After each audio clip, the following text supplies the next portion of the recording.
En dan is het heel oorwaar als de Aroene Wieken. Dan is het milder, begin van de maand hier de zinnen er even bij, krijgt dus hier bij mij in Haas. Maar het zou daar gewoon meer en meer bewolkt worden. De komende dagen, wat donkere dagen voor Christ. Misschien kennen we het zelf wel beter sissen. Joen en vannacht.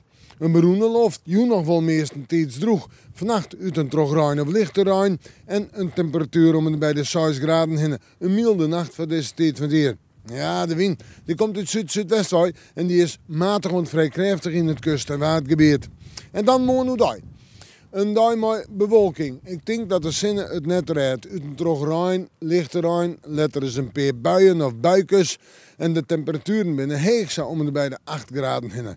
En de wind nog altijd uit zuid-zuidwest en die is matig en vrij krachtig. De vrij krachtige wind betekent nog in het watergebied.